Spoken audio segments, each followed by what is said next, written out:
this live? This is live. I was just wondering, in the cases of TM, if there's any statistical information of any similar or common thread that actually may have preempted these cases that come on so fast. Not that they would all be exact, but anything that might be similar.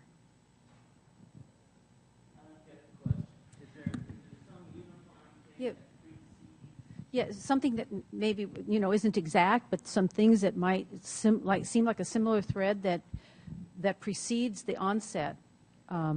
Well, okay, so the question is there an antecedent event that kind of unifies patients with transverse myelitis? No, and I think just as you will never wake up and find the cause for MS, nor will there ever be a single cause for transverse myelitis. I think, and the reason is because you heard about the genetics, and everybody, because of their genetics, reacts differently to environmental triggers. And so it's different from one person to another. And that's what makes it so hard to figure out what are the triggers in certain cases. Now, I will tell you that we are doing a study looking at risk factors in transverse myelitis. So specifically, for people with new onset of transverse myelitis, within a year of symptom onset, we want them to go back and fill out a very long questionnaire asking them what are the things that happened to them in the immediate events before, during, and after the transverse myelitis. We are trying to get a better handle on that, but we don't know yet. And if your onset is within a year, that study is posted on our website. Jim has a link that is studies and clinical trials, and you can get contact information as to how to enroll in that study, and please do.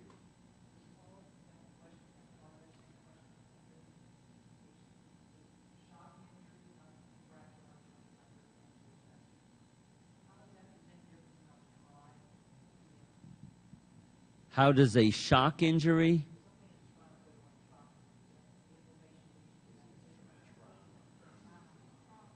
Well, a traumatic injury will often show the trauma in the spinal column that surrounds the spinal cord.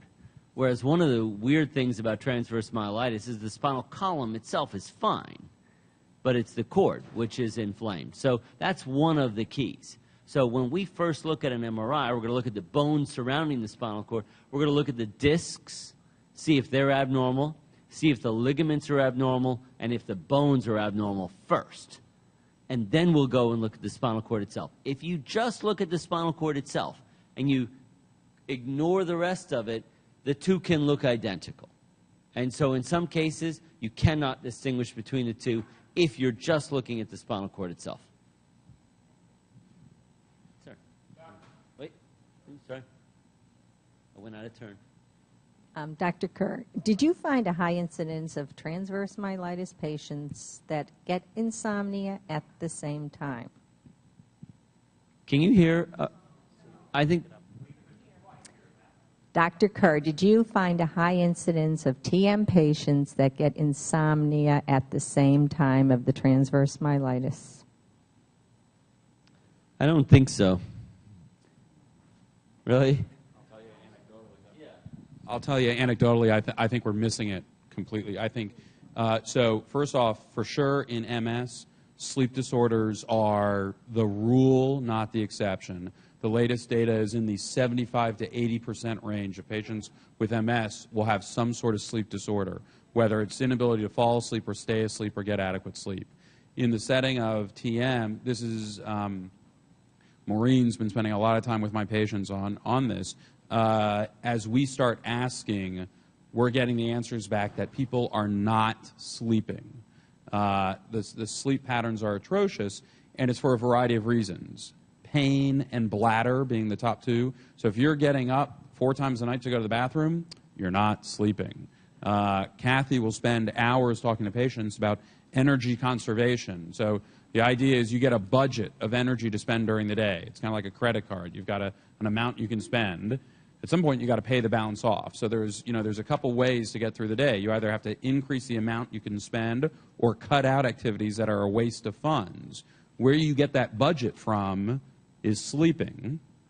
Where you get cognitive abilities from is sleeping.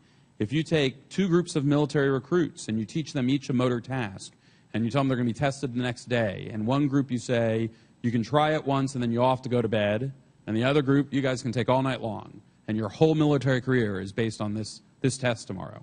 The group who goes to bed does better on the test the next day after practicing it once than the group who stays up all night. Sleep for cognition is an incredibly active and important process. So this goes missed, and we're guilty of it too. It's not just, Hopkins or everyone else.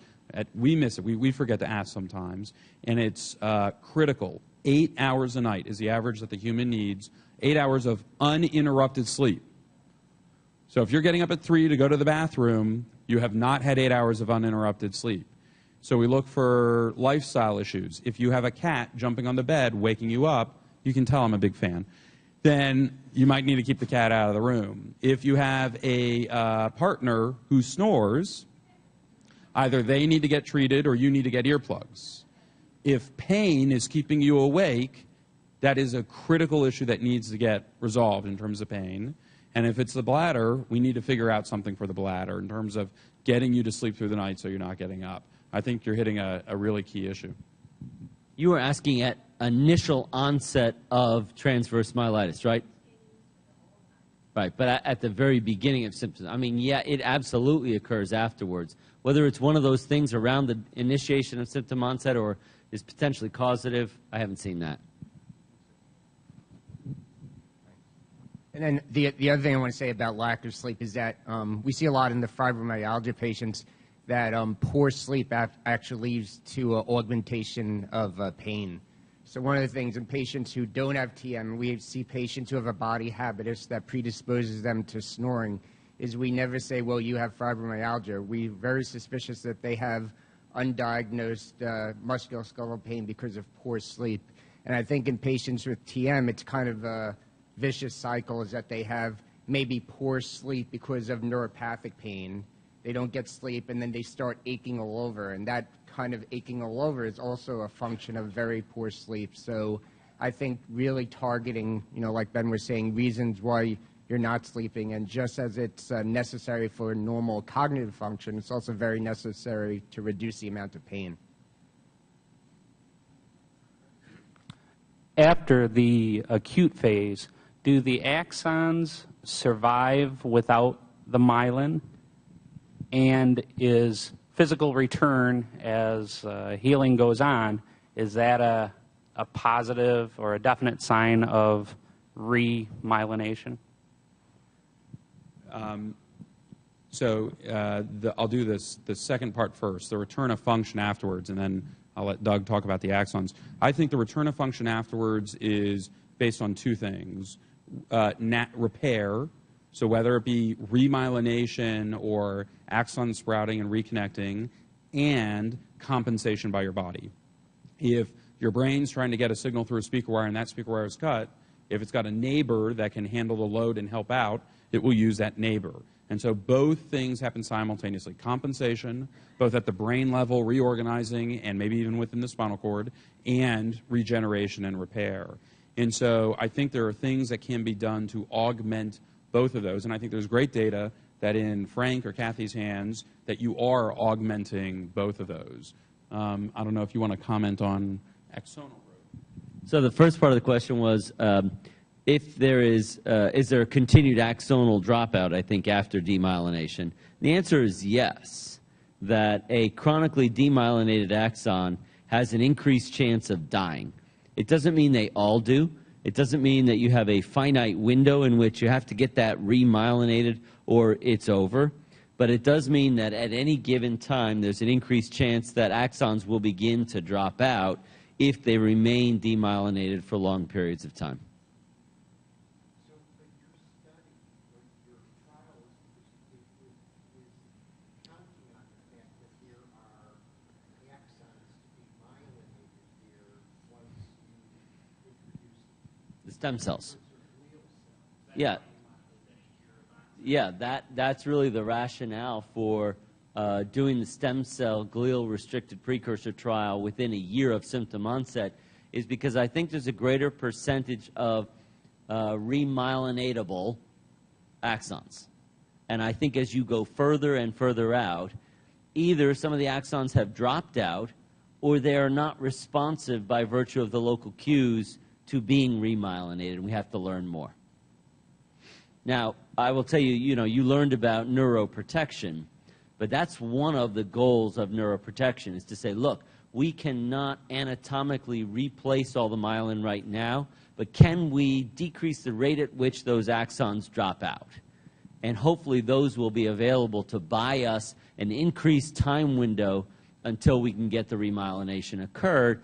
And the remyelination can occur through endogenous mechanisms, if we can figure that out, or transplantation.